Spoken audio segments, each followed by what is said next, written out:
Hey guys, I'm AK and today I want to talk about how humor stimulates political discourse.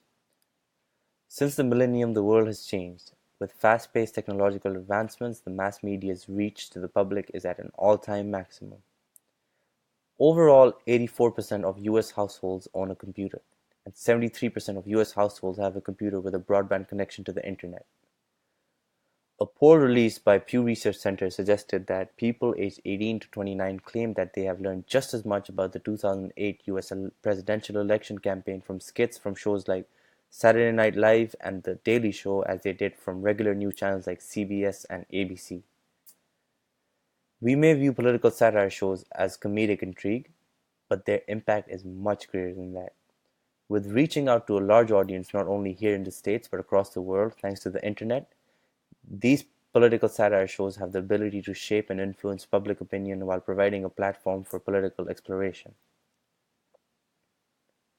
Political humor questions social norms, which is important for any society for progressive change. Humor in politics helps criticize those in authority and system-wide institutions or practices.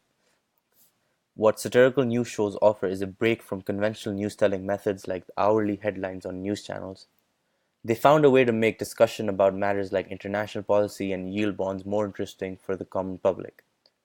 News satirists have been successful in becoming political voices because most of the younger generations prefer comedy, which is a proven tension reliever, unlike news channels which can be detail-oriented and sometimes be graphic and depressing. It is plausible to say that the institution of humor into politics acted as a key multiplier to the growth of political awareness within the country in the past 2 decades. Let's move our focus to the recent presidential election and how important humor was to Donald Trump's campaign.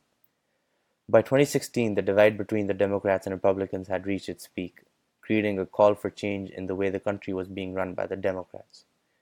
Nevertheless, the liberal opposition wanted America to move forward in the same direction as under the Obama administration. Many voters were still undecided on which leader to support. Trump was cunning with his approach to this divide. He used his wit and humor to incite this divide further, catching the attention of all the undecided voters. Blaming the Mexicans and the Muslims for America's suffering, he gave politics a new turn in secular America. How can we forget Trump's speech at a California stadium where he has to climb through a fence to get inside the stadium? Trump leads his audience by comparing his arrival into the stadium to crossing the border.